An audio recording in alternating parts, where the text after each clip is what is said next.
Halo Bapak Ibu semua, saya akan pilih. Di sini ada ini.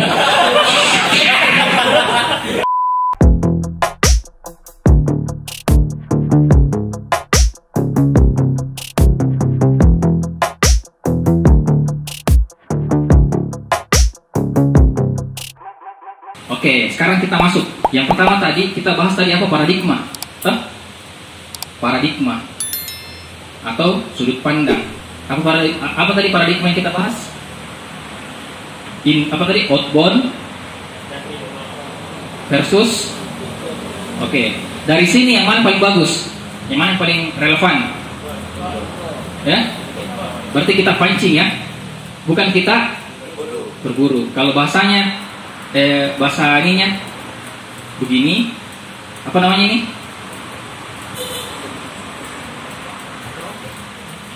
Apa namanya ini? Apa namanya? Toa. Broadcast. Nah, hati-hati nih, kalau memang kita sepakati nih metode terbaik ini, paradigma terbaik ini adalah saya bilang broadcast. Karena kalau broadcast itu paradigma lama, kita mesti hidup di zaman dulu. Paham ya? Kita pakai apa?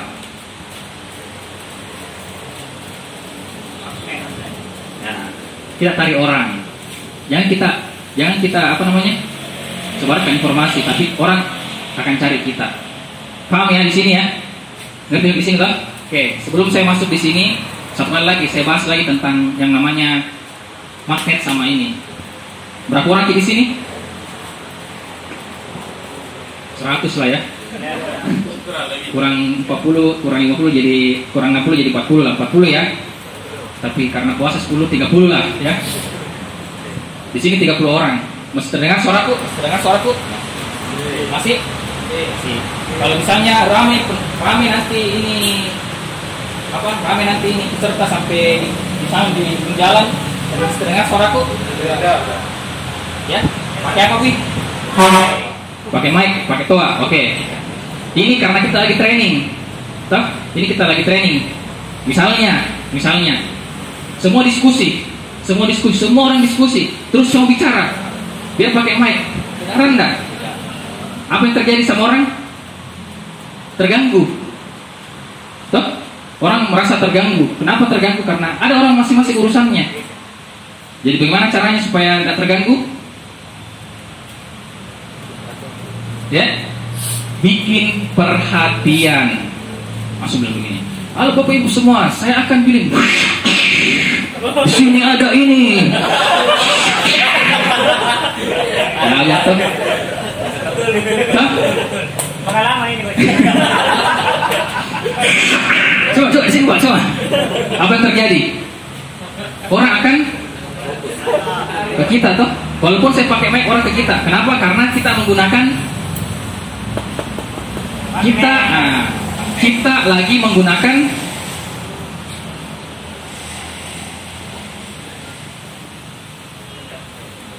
ini kata kuncinya. Main di sosmed itu main entertain. Bicara begini. Dibeli mana? Nah, ada orang mau ngerti. Pasti. Apa itu? Ada kayak ular itu apa? Nah, ini namanya inbound versus outbound. Oke, kita masuk di bagian kedua. Kita sepakati inbound. Nah, sekarang yang kedua adalah ada metodologi namanya funneling. Nah, ini bahasa marketing ini ya. Ini belajar bisnis gini ya. Sama belajar flywheel. Oke. Apa itu funnel? Saya dulu waktu 1-2 tahun yang lalu saya sering bahas funneling ya. Tahu funneling? Corong.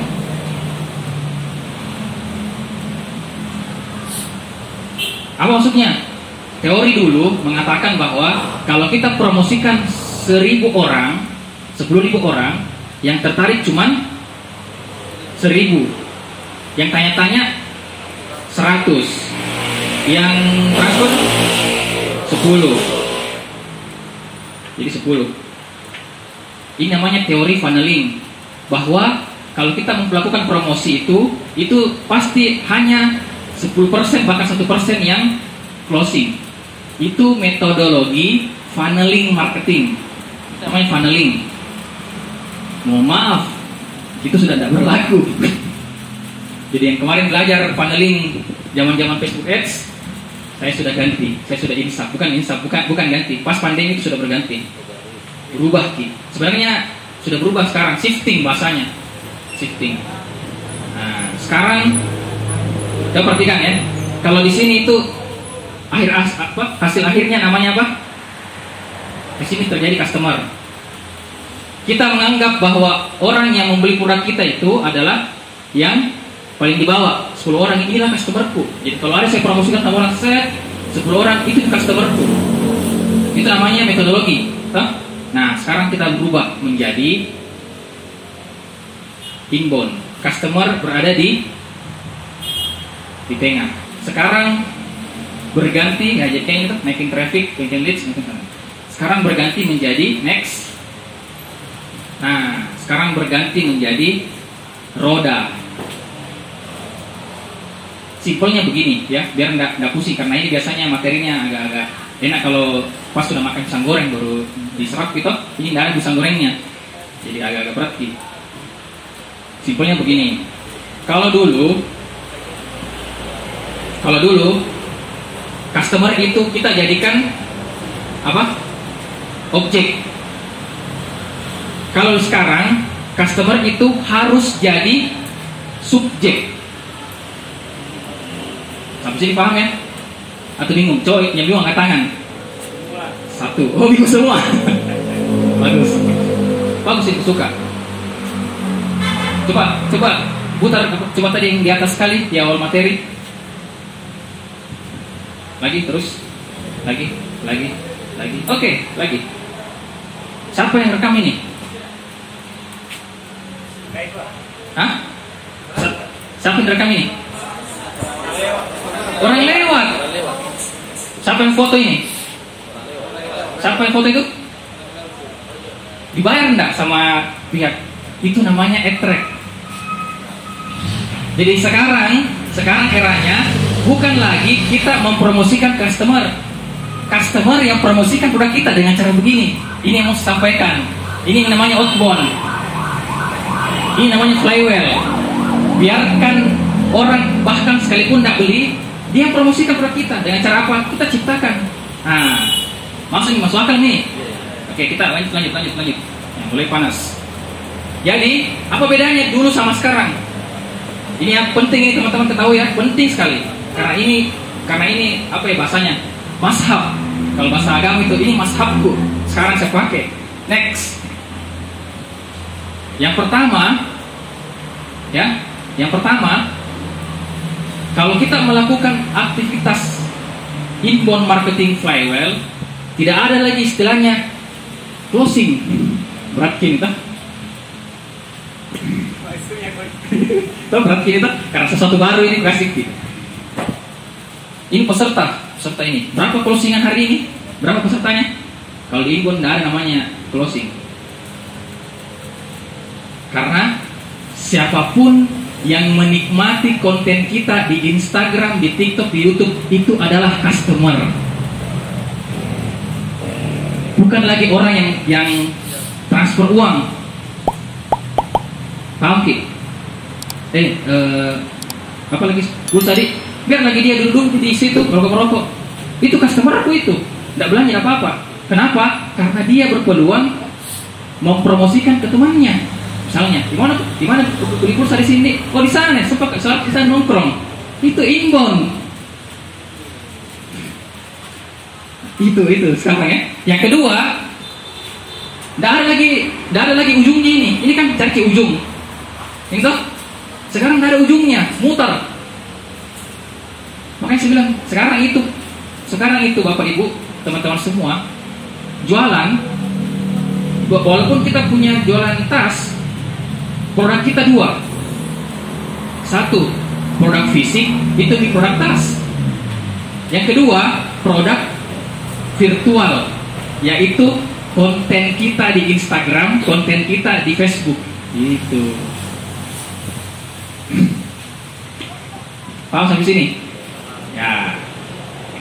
Kemudian yang ketiga, berubah sekarang perannya customer. Kalau dulu customer itu pembeli, sekarang customer tak harus jadi marketer. Kalau selama ini Philip Uchi menganggap bahwa selalu ada repeat order, karena dia by accident. Maksudnya ini tidak pernah pikirkan itu program. Mbak, nanti saya konsultasi sama dokter Uchi sama Pak Wahyu. Wih, ada di anuku di berarti ini masalahnya. Iya, tapi tidak pernah diprogramkan. Yang bitter sweet najla dia programkan. Akhirnya jadi begitu. Paham sampai di sini? Nah, jadi tidak ada lagi istilahnya ini, tidak ada lagi istilahnya siapa customerku, tapi dia di tengah. Kalau begitu, apa yang harus kita lakukan? Nah, next. Jadi kalau pernah ada orang belanja di tahu, ya itu di pelanggan yang paling bagus, itu paling gampang kita petik lagi buahnya, injeks, dapat delay. Yang di atas, yang tengah-tengah, pakai apa itu? Pakai jala ya, itu namanya injeks. Ini rata-rata follower. Soalnya ini yang sudah beli, ini follower kita di Instagram, di TikTok, di YouTube. Yang di atas adalah attract. Ini stranger, orang-orang yang baru kenal kita. Itu lebih lagi itu lebih susah lagi pakai anu gitu. Bisa jadi manjat dan sebagainya. Ada juga yang bonus ground. Ini apel busuk ini. Yang jatuh. Ini bonus lah gitu. Dia enggak ada di kontrol utang. Jadi yang paling bagus itu di bon itu adalah yang delay. Contoh, saya pernah ya, saya jualan herbal dulu. Itu kan saya jualan kayak madu, tapi bukan madu sebenarnya. Dia kayak herbal, tapi modelnya kayak madu. Begitu sampai di orang ini kebetulan customerku ini adalah bukan hakim, advokat ya, notaris advokat. Dia di sana di Banten, rusak. Dia fotokan Kak. Mas, ini ini VO-nya rusak. Saya tidak langsung bilang maaf Pak, tidak, langsung saya kirimkan yang baru. Tidak ada bilang babi bu, tidak ada bilang langsung saya kirimkan baru. Langsung kaget, wih, padahal bu fotonya bilang rusak ki. Nah, gantikan ke yang baru, apa yang terjadi? Happy.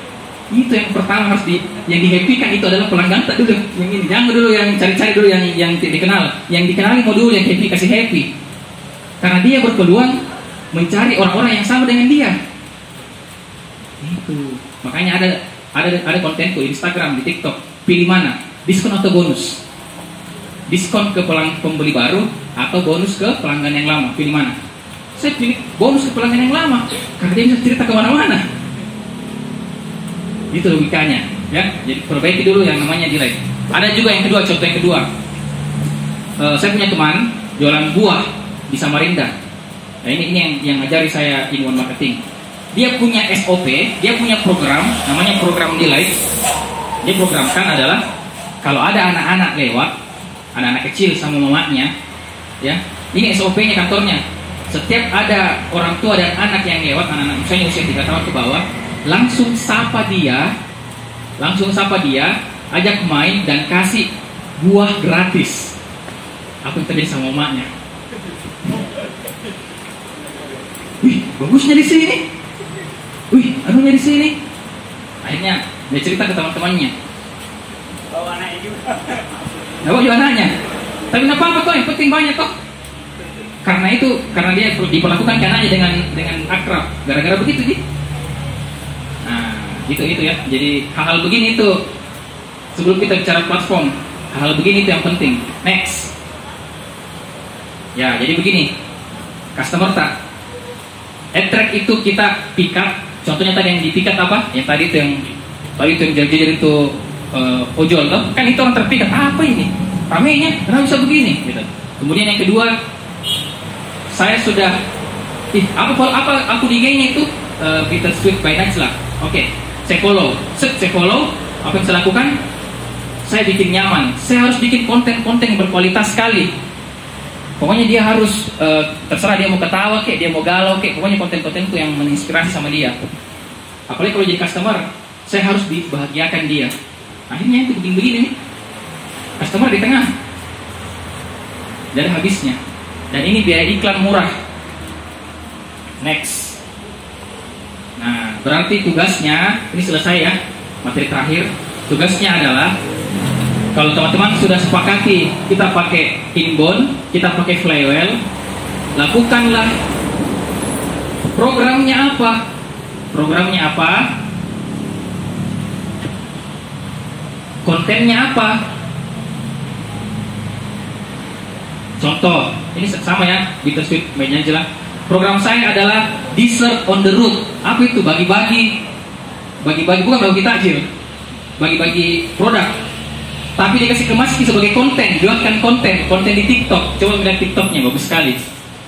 Coba lihat TikToknya. Manis ya? Oke. Tadi ya kalau pahit mau dikasih ini buat dimanisin. Thank you. Halo. Kayak dari mukanya hidupnya pahit nih. Kenapa? Hidup kamu pahit nggak? Nggak apa-apa, jujur aja sama aku. Pahit dah. Pahit nih buat kamu. Yeay, dimanisin ya. Dadah. Hai, kenalan dulu dong. Hidup kamu pahit nggak? Manis. Enggak, maksudnya apa? Saya antara dia namanya seorang single parent kan ada kehidupan yang Single parent. Oke, selamat Bu. Terima kasih. Dadah. Hormat. Gerak. Selamat sore. Hidup Bapak pahit nggak? Saya udah hormat loh Bapak. Hormat ya. Oke, Bapak manisin dengan ini ya. Salam sama istrinya di rumah. Dadah. Hah?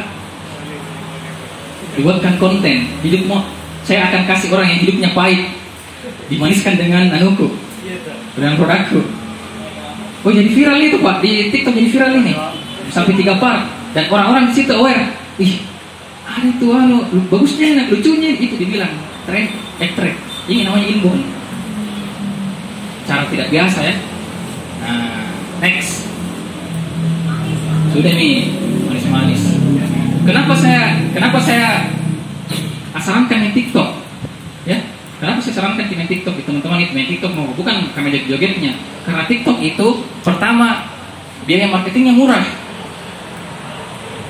Yang kedua, lebih gampang cari follower. Yang ketiga, cari komen, like, share-nya masih mudah. Dia mirip-mirip Instagram zaman-zaman dulu, 2000 awal-awal. Gampang sekali dapat follower. Yang ketiga, gampang FYP. Jadi sekarang beberapa unit bisnis saya itu atau klien-klien saya dahulukan dulu TikToknya. Kenapa? Karena di TikTok itu paling gampang bikin konten. Karena video toh, dan sekarang itu orang suka nonton video daripada foto. Ya, next. Nah, kalau sudah dibikin TikTok, sebarkan nih ke WA. Bisa jadi ini tidak FYP, tapi gara-gara ngeliat di TikTok di Facebook viral itu. Dan saya beberapa kali begitu diketawai. Ya, anak TikTok ya, tapi kamu sebarkan. Saya share di grup WA, di WA. Ini lucunya ini. Tergaris itu TikToknya nama bisnis tak? Itu yang terjadi sama Bittersweet. Bisa share di YouTube. Next. Inilah yang terjadi sama akun TikTokku. On the way 100.000 follower. Karena saya makanya saya minta ke rekam ini. Karena ini saya mau share nanti di TikTok. Potongan-potongan 1 menit. Ini 1,6 juta yang nonton. Dan dalam 2 hari follower Instagramku bertambah jadi 300 gara-gara TikTok. Dan setiap hari ada DM, Pak, bagaimana caranya coaching, bagaimana mentoring, bahkan ada di undang-undang, bagaimana ini ada 2-3 orang yang sudah minta harga. Kalau misalnya coaching bagaimana, kalau ini Jadi di TikTok dulu ada yang tanya, kalau TikTok kan se-Indonesia, betul, tapi sarana TikTok itu enak untuk konten. Tadi saya program dan konten. Oke, terima kasih. Next, terakhir. Assalamualaikum warahmatullahi wabarakatuh.